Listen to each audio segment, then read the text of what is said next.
नमस्कार दर्शक बंधु आज हूँ 23 सेप्टेम्बर मंगलवार। चलतु देखने आज सकाळ किसी गुरुत्वपूर्ण खबर। जदि पर्यंत वीडियो को लाइक करना वीडियो को लाइक करने सह चैनल को सब्सक्राइब करी कमेंट माध्यम जनातु आपण माने क्यों जिल्ला देखुंत जहाद्वारा एभली गुरुत्वपूर्ण खबर आपण मान पाखे सर्वप्रथमे पहुंच नंबर 1 आसंता 28 तारिख पर्यंत बिजुली घड़घड़ी सह प्रबल वर्षा संभावना रही। उत्तर पूर्व बंगोपसागर आखपाख अंचल लघुचाप क्षेत्र सृष्टि हो। घंटा प्रति 40 ରୁ 50 किलोमीटर बेगर पवन बहिबा संभावना रही।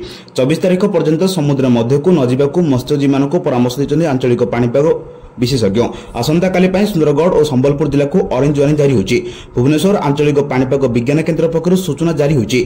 आसंता 25 तारिख बेलू बंगोपसागर आउ एक लघुचाप सृष्टि होबार संभावना रही। अक्टोबर 1 और 2 तारिख में स्वल्परू मध्यम धरणर वर्षा होबार आशंका कराଯାଉଛି। वर्षा समय 50 ରୁ 60 किलोमीटर बेगर पवन मध्य बहिपारे बोली पाणीपाग विभाग पक्षर पूर्वानुमान कराଯାଇଛି। नंबर 2 शारदीय नवरात्रि 2025 आज प्रथम दिन होइतिला। एही अवसर में आज देशव्यापी भक्तिमय परिवेश उत्सव परिवेश होइतिला। देशर प्रमुख शक्तिपीठ और मंदिर गुड़िक सकाळु सकाळु जमिछि श्रद्धालुଙ୍କ भिड़। वाराणसी में शारदीय नवरात्रि प्रथम दिन दुर्गा कुंड स्थित दुर्गा मंदिर में भक्तों भिड़ लगी। मां को दर्शन पूजा और आरतीर मंदिर परिसर में सृष्टि होइछि भक्तिमय परिवेश। श्री महाकालेश्वर मंदिर में बाबा महाकाल मुंडमाल परिधान करी भस्म आरती समय दिव्य दर्शन देइछन्ति। हजार हजार भक्त मंदिर में पूजा और दर्शन पर जमा होइछन्ति। अमृतसर बड़ हनुमान मंदिर में प्रसाद सेवन उत्सव आयोजन कर। नंबर 3 प्रधानमंत्री नरेंद्र मोदी आज अरुणाचल प्रदेश और त्रिपुरा गस्तर जाइछन्ति। आज देशर नुआ जीएसटी हार लागू होइतिबार अरुणाचल प्रदेश राजधानी ईटानगर में मोदी देशवासी को अभिनंदन जणाइबा सहित व्यवसायी मानक सहित आलोचना करथिले। नुआ जीएसटी हार द्वारा साधारण लोकंक आरंभ कर व्यवसायी समस्त लाभवान हेबे। स्वदेशी व्यवहार बढ़िबो एवं एथिपाई सरकार गुरुत्व देछन्ति बोली मोदी कहिसन्ति। जीएसटी सरकार द्वारा भारत विकासर शीर्ष में पहुंचे बोली मोदी कहवा सहित पूर्व केरल नहीं चलिथिबारु कांग्रेस को समालोचना करथिले। अरुणाचल प्रदेश में मोदी विभिन्न उन्नयन प्रकल्पर भित्तिप्रस्तर स्थापन उद्घाटन करिसेंति। अरुणाचल प्रदेश पर आज अपराह्न में मोदी त्रिपुरा जिबे। दुई राज्य में विभिन्न प्रकल्प पर 5127 कोटी टंका व्यय अटकल कराଯାଇଛି। नंबर 4 चिटफंड क्षतिग्रस्त को 49 कोटी टंका क्षतिपूरण दे सारे सरकार। 300 कोटी कर्पस फंड मिलिब टंका। मौसुमी अधिवेशन चतुर्थ दिन में विरोधी हट्टगोल जो गृह अचलावस्था रही। गृह मध्यभाग को आसी होहल्ला करने पर अपराह्न 4टा जाए मुलतवी घोषणा कर बाचस्पति। एहारी मध्य बीजेडी विधायक गौतम बुद्ध दासंक एक लिखित प्रश्नर उत्तर लिखिंट मुख्यमंत्री मोहन माझी। ए प्रश्न चिटफंड क्षतिग्रस्त नहीं विगत 14 मास मध्य चिटफंड क्षतिग्रस्त को केते टंका फेरस्त करछन्ती और केते क्षतिग्रस्त चिन्हट होइछन्ती ताहाकु नै सूचना मागिथिले। ए सहित क्षतिपूरण टंका देबाकू बजेट रे केते टंकार प्रावधान रहिछि। जदि कोनोसी प्रावधान नाही तेबे सरकार टंका केउठु आनियो बोली प्रश्न करथिले गौतम बुद्ध दास। नंबर 5 राज्य रे आईएएस और आईपीएस को मरुडी खाली पड़छि 182 पोस्ट। राज्य रे विधानसभा रे प्रश्न उत्तर एमती किसी तथ्य सामना आसी।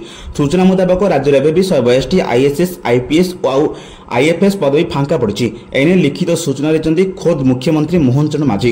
तेज बीजेडी विधायक अरुण साहू एने विधानसभा प्रश्न करते पचारे राज्य में आईएएस आईपीएस और आईएफएस सेवार मोट मंजूरी प्राप्त पद संख्या केते आज आउ दिनर केते अधिकारी पद खाली पड़ी। यार उत्तर दे मुख्यमंत्री कहते राज्य में मंजूरी प्राप्त आईएएस संख्या होची 248 किंतु ता भितर एबे 45 पदवी फांका पड़ी। सेहीपरि 69 मंजूरी प्राप्त आईपीएस संख्या थिले भी ता भितर 66 पदवी फांका पड़ी।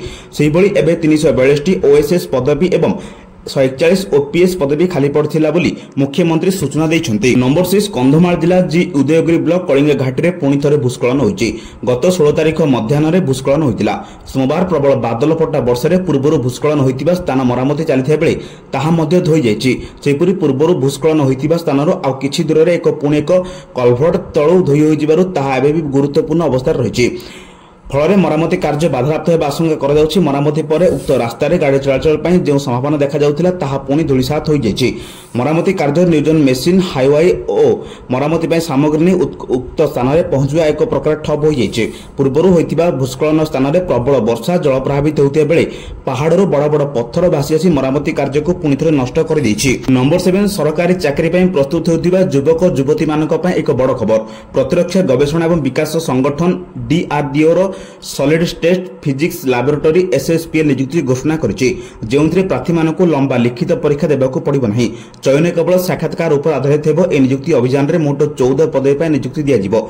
एथिरे 12टी प्रोजेक्ट असिस्टेंट पदवी, 1टी प्रोजेक्ट असिस्टेंट पदवी एवं 1टी मल्टीटास्किंग स्टाफ एमटीएस पदवी अंतर्भुक्त रहिछि। यार अर्थ होची प्रोजेक्ट असिस्टेंट एक पदवी पर सर्वाधिक संख्यक सुजोग उपलब्ध रही। ए नियुक्ति विशेषकर विज्ञान एवं इंजीनियरिंग पृष्ठभूमि थिबा प्रार्थी मानक पय आशाजनक होईची। नंबर 8 उत्तर पूर्व बंगोपसागर आखपाख अंचल लघुचाप क्षेत्र सृष्टि होईची। फल आसंता 2 तारिख पर्यंत बिजुली घड़घड़ी सह प्रबल वर्षा संभावना रही। एने भुवनेश्वर आंचलिक पाणीपाग विज्ञान केन्द्र पक्षर सूचना जारी कर वर्षा सह घंटा प्रति 40 ରୁ 50 किलोमीटर वेगर पवन बहिपारे। 26 तारिख पर्यंत समुद्र मध्य को न जावाकू मत्स्यजीवी को परामर्श दी जाइछि। अन्यपटे आसंता काली पे सुंदरगढ़ और संबलपुर जिला को ऑरेंज वार्निंग जारी होइछि। आसंता 25 तारिख बेलू बंगोपसागर आउ एक लघुचाप क्षेत्र सृष्टि होबार संभावना रही। अक्टोबर 1 और 2 तारिख में स्वल्प मध्यम धरणर वर्षा होबार आशंका रही। वर्षा समय 50 ରୁ 60 किलोमीटर वेगर पवन मध्य बहिपारे बोली पाणीपाग विभाग पक्षर पूर्वानुमान कर जाइछि। नंबर 9 आज लागू है नेक्स्ट जेन जीएसटी। आज आरंभ है जीएसटी संचय उत्सव। जीएसटी रे अनेक सामग्री और सेवा सरल होगा सस्ता होची। फल आश्वस्त होउछनी मध्यवित्त को आरंभ कर चाषी पर्यंत। नुआ जीएसटी लागू पर सस्ता है ओमफेड उत्पाद कमिला क्षीर पनीर फ्लेवर मिल्क बटर और घिओ दाम। ओमफेड 500 ml ट्रेट्रो पैक रे यूएसडी दुग्ध दाम 2 टंका कम हो 37 टंका को खसी आछि। 1 लिटर पैक दाम 3 टंका ह्रास पाई 67 टंका होइछि। सेबळी पनीर 200 ग्राम पाउच दाम 5 टंका ह्रास पाई 75 टंका खसी आस्ते बेले 500 ग्राम दाम 10 टंका ह्रास पाई 180 टंका होइछि। ओमफेड रो फ्लेवर मिल्क 180 ml बोतल दाम 2 टंका लेखाई ह्रास पाई 23 टंका होइछि। टेबुल बटर रो 100 ग्राम दाम 3 टंका ह्रास पाई 57 टंका और 500 ग्राम पैक दाम 18 टंका ह्रास पाई 262 टंका होइछि। 200 ml 500 ml और 1 लिटर टीण घिओ दाम यथाक्रमे 10 टंका 25 टंका 45 टंका कम होइछि। 5 लिटर पिलजार घिओ दाम 220 टंका कम हो 3280 टंका होइछि। नंबर 10 आज सकाळ 10टा परठारु मिलिबनी महाप्रभुଙ୍କ दर्शन। सकाळ 10टा पुरी श्रीमंदिर साधारण दर्शन बंद करा दैछि। एनी सूचना दैछन्ती मंदिर प्रशासन। श्रीमंदिर जगन्नाथ मंदिर प्रशासन एसजेटीए घोषणा करछि जे रत्न अलंकार मंदिर स्थायी भंडार रत्न भंडार को स्थानांतरित हेबा जोगु आसंता काली महाप्रभु जगन्नाथ प्रभु बलभद्र देवी सुभद्रा एवं चक्रराज सुदर्शन सर्वसाधारण दर्शन स्थगित रहिबो। तेबे सकाळ 10टारु स्थगित हेबा आरंभ हेबा सह स्थानांतर प्रक्रिया समाप्त हेबा पर्यंत जारी रहिबो। तेबे स्थानांतर प्रक्रिया केतेबेले शेष हेबो से नै कुहा जाय परिबो नाही। ए समय मध्य भक्त मानकु गर्भगृह किंबा मुख्य मंदिर क्षेत्र में प्रवेश अनुमति दिया जिवो नाही। तथापि भक्त माने आनंद बजार में महाप्रसाद खाइ परिबे।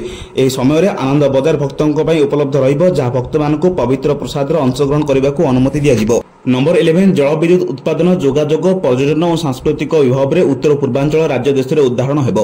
प्रधानमंत्री नरेंद्र मोदी आज अरुणाचल प्रदेश में एक संपर्कित विभिन्न प्रकल्प भित्तिप्रस्तर स्थापन सहित किछि प्रकल्प उद्घाटन करिसेंति। मोट 5127 कोटी टंका खर्च अटकल रे एसब प्रकल्पर भित्तिप्रस्तर स्थापन उद्घाटन करिसेंति।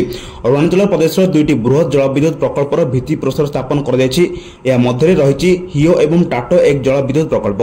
ए दुई प्रकल्प 3007 कोटी टंका खर्च हेबो। अरुणाचल प्रदेश राजधानी ईटानगर रे प्रधानमंत्री एक जनसभा को संबोधन करथिले। या परे त्रिपुरा जाइथिले मोदी। त्रिपुरा राजधानी अगरतला रे विभिन्न कार्यक्रम पर अगरतला ठारू मोदी हेलिकॉप्टर जोगे उदयपुर जाइथिले। सेठारे 524 वर्षर पुराना माता त्रिपुरा सुंदरी मंदिर पुनः विकसित प्रकल्प को मोदी उद्घाटन करिसेंति।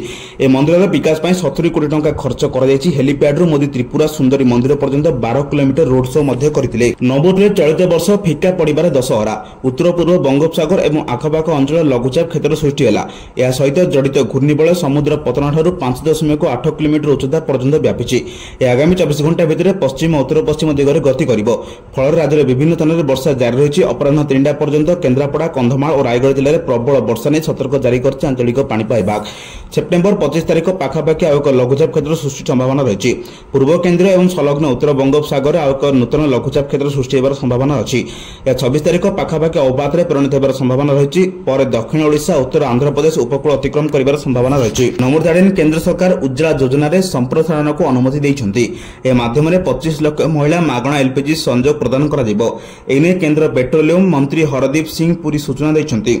उज्ज्वला योजना अधीन रे 25 लाख नूतन एलपीजी संयोग प्रदान करिया संपर्क रे केन्द्र पेट्रोलियम एवं प्राकृतिक गैस मंत्री हरदीप सिंह पुरी एक लिखिं नवरात्रि आरंभ होगा सहित उज्ज्वला योजना अधीन 25 लाख जमामुक्त रोषई गैस संयोग प्रदान कर निष्पत्ति प्रधानमंत्री नरेंद्र मोदी महिला को सम्मान देवा प्रति प्रतिबद्धतार आक प्रमाण होइछि।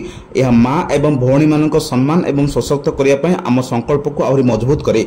से कहते जे ए नूतन 25 लाख संयोग सहित सारा देश में उज्ज्वला परिवार सदस्यों संख्या 10.66 कोटी को वृद्धि पाइब। नंबर 14 ओडिशार स्केटिंग तारका अनाहित मिश्र पोर्तुगाल अनुष्ठित फरो इनलाइन फ्रीस्टाइल विश्वकप स्वर्ण पदक जीति भारत को गौरवान्वित करछंती।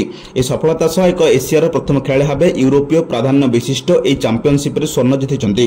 कटकर युवा प्रतिभा रविवार अनुष्ठित प्रतिष्ठित इवेंट रे स्पीड स्लाम रे विश्वर चतुर्थ नंबर खेलाड़ी को परास्त कर शीर्ष स्थान सह ट्रॉफी और नगद पुरस्कार हासिल करछंती। भारत में रोलर स्केटिंग एक स्वर्णिम जुग देखुची।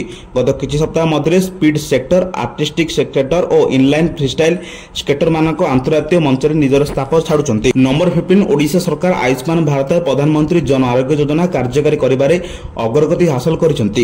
यह एक प्रमुख स्वास्थ्य योजना। ए योजना रे दुर्बल परिवार को आर्थिक सुरक्षा जोगाय पई लक्ष्य रखा जायछि। वर्तमान सुधा ओडिशा रे योजनार 3.46 कोटी योग्य हिताधिकारी मध्यरु 1.47 कोटी हिताधिकारी को आयुष्मान कार्ड बंटन करा जायछि बोली स्वास्थ्य एवं परिवार कल्याण मंत्री मुकेश महालिंग सोमवार राज्य विधानसभा सूचना दैछंती।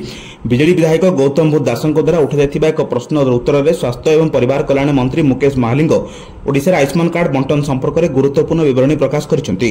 गौतम बुद्ध दास एपर्यंत आयुष्मान कार्ड पाइथिबा एवं एपर्यंत काहाको मिली नै से विषय सूचना मागिथिले। या सहित एक से विषय रे जिल्लावारी तथ्य मागिथिले। स्वास्थ्य मंत्री कहिसेंती जे सरकार ए कार्ड गुडी को मुद्रण, ब्रांडिंग एवं बंटन पई यथेष्ट खर्च करिसेंती। ए खर्च रे केंद्र सरकार को अनुदान रो कार्ड मुद्रण एवं बंटन पई 6 कोटी 26 लाख 28,069 टंका एवं राज्य सरकार अनुदान रो कार्ड कवर किट पई 10 कोटी 25 लाख 97,580 टंका खर्च करा जायछि। नंबर 16 समस्त अधिकारी सप्ताह को अंततः 2 थर आमे बस रे यात्रा करिवे। एथिरे क्रूड परिचालन निर्देशक कड़ा निर्देश दैछंती। लक्ष्य थिला अधिकारी माने आम बस रे यात्रा करी यात्रा और यात्रीक सुविधा असुविधार अनुभूति प्रत्यक्ष साउंटी पारिबे, किंतु अधिकारी माने आम बस रे यात्रा करबाको अनिच्छा प्रकाश करुछंती। निर्देशक को माडी बसिथिले भी जणे अधिकारी आम बस रे यात्रा करिनांती कि स्थिति परखि नांती। तृणमूल स्तर रे कैप्टेन गाइड यात्री को केवल व्यवहार करुछंती। यात्री सेवा किभଳି रहुची, यात्री मानक आम बस सेवा को नै असंतोष किसी जना पड़ुनी। परिमाण स्वरूप दिन को दिन यात्री और आम बस कर्मचारी कंदल बढ़िबारे लागिछि। निकटरे सामान्य टंका फेरस्त को केंद्र करी यूनिट 8 अंचल रे क्रूटर जणे गाइड यात्री को माड़ मारी लहुलुहाण करिया परे यार ज्वलंत उदाहरण होइछि। नंबर 17 जीएसटी रे अणाଯାଇଥିବା सबुठ बड़ संस्कार आसंता कालठार लागू हेबो। ए लाभ जेभଳି लोकमानकर पाखरे पहुंचिबो ता निश्चित करबाकू सरकार सब प्रकार उद्यम करिसेंती। आसंता कालठार जीएसटी अधिकारी माने बजार पर नजर रखिबे। उभय केंद्र और राज्य रे जीएसटी विभाग क्षेत्र अधिकारी माने बजार अचानक बढ़ाई पारिबे। जीएसटी कमिया पर जो जिनिस गुड़िक दाम सस्ता होबार अच्छे से किणवे। जो जिनिसर दाम कमी नथिबो तेबे सेमाने दोकानी विरुद्ध में कार्यानुष्ठान नेबे। जीएसटी विभाग पक्षरु क्षेत्र अधिकारी मानकु 54टी जिनिसर तालिका दी जायछि। रोषेई घर, बासनकुसन आरंभ करी प्रसाधन सामग्री और दैनंदिन व्यवहार जिनिस गुड़िक गोटे सूची रखा जायछि, जहा फल सेगुड़िकर उपर निरीक्षण रखिबा सहज हेबो। सही समय सब प्रकार स्टेशनरी को गोटे तालिका रखा जायछि। निज बाजार को जाई जिनिस गुड़िक दाम जांच करने को अधिकारी मानकु कहा जाउछि। नंबर 18 नवेम्बर 5 ରୁ 15 तारीख मध्य बिहार निर्वाचन विधानसभा निर्वाचन हो पारे। मुख्य निर्वाचन कमिशनर ज्ञानेश कुमार आसंता सप्ताह बिहार गस्त कर निर्वाचन प्रस्तुतिर समीक्षा करेंगे। यापर सेप्टेम्बर 30 चूड़ांत भोटर तालिका प्रकाश पाए बोली कहुछि। जे वर्तमान बिहार विधानसभा कार्यकाल नवेम्बर 22 रे शेष होइबो। निर्वाचन कमिशन उक्त तारीख पूर्व निर्वाचन प्रक्रिया शेष करिवे। बिहार स्वतंत्र भोटर तालिका संशोधन को नै विवाद लागि रहिछि। चिट्ठा भोटर तालिका को 65 लाख ना बाद पड़िछि। ए प्रसंग रे इंडिपेंडेंट निर्वाचन कमिशन टार्गेट करथिया बेले सुप्रीम कोर्ट मध्य चेताई दैछन्ति जे कोनोसी बेआईन कार्य परिलक्षित हेले समग्र प्रक्रिया को रद्द करिदेबे। नंबर 19 मौसुमी अधिवेशन आरंभ रो अचलावस्था चलिछि गृह। यार भितर आज अपराह्न 4टा परे टिके गृह चलथे बेले कांग्रेस रो अनास्था प्रस्ताव आग्रह करिछि सुरमा पाढ़ी। बाचस्पति कहते विरोधी हट्टगोल जोगु गृह अचलावस्था जारी रही बेले सेप्टेम्बर 19 कांग्रेस नेता द्वारा आगत प्रस्ताव गृह में ग्रहण कर अवधि शेष हो जाए अनास्था प्रस्ताव को खारज कर। बाचस्पति पाढ़ी स्पष्ट करते विधानसभा कार्य बारंबार बंद हो आलोचना कौन स्थान न प्रस्ताव ग्रहण कर जहां गृह में उत्तेजना सृष्टि होती। घोषणा पर कांग्रेस विधायक मैंने प्रतिवाद में उत्तेजित हो गृह मध्य भाग को धसई पशि स्लोगान देते। कांग्रेस सदस्य वाकआउट करते जहां नहीं गांधी मूर्ति तले विरोध प्रदर्शन करिछि कांग्रेस सदस्य। नंबर 20 नवरात्रि अवसर देशवासी को बड़ भेटी मध्यरात्रि भारत कार्यकारी हेले नुआ जीएसटी। 3 सेप्टेम्बर जीएसटी काउंसिल बैठक रहितबा निष्पत्ति आज सारा देश लागू होइछि। 12%, 28% संपूर्ण उच्छेद कर एणिकी 5% और 18% जीएसटी रही। अधिकांश सामग्री दर में व्यापक ह्रास घटी जहाद्वारा यार लाभ सीधासख ग्राहक पाखु जीव। राशन सामग्री और क्षीर उत्पादन आरंभ कर टीवी, एसी और कार और बाइक पर्यंत नित्य व्यवहार जिनिसर दर परिवर्तन हो पूर्वापेक्षा आज सस्ता होची। जीएसटी संस्कार दरदाम कमाइबा मध्य आय वर्ग लोकों संचय बढ़ाइब, युवा वर्ग को लाभ देव और देशर अर्थनैतिक अभिवृद्धि को त्वरान्वित करिब बोली आशा करछन्ती केंद्र सरकार।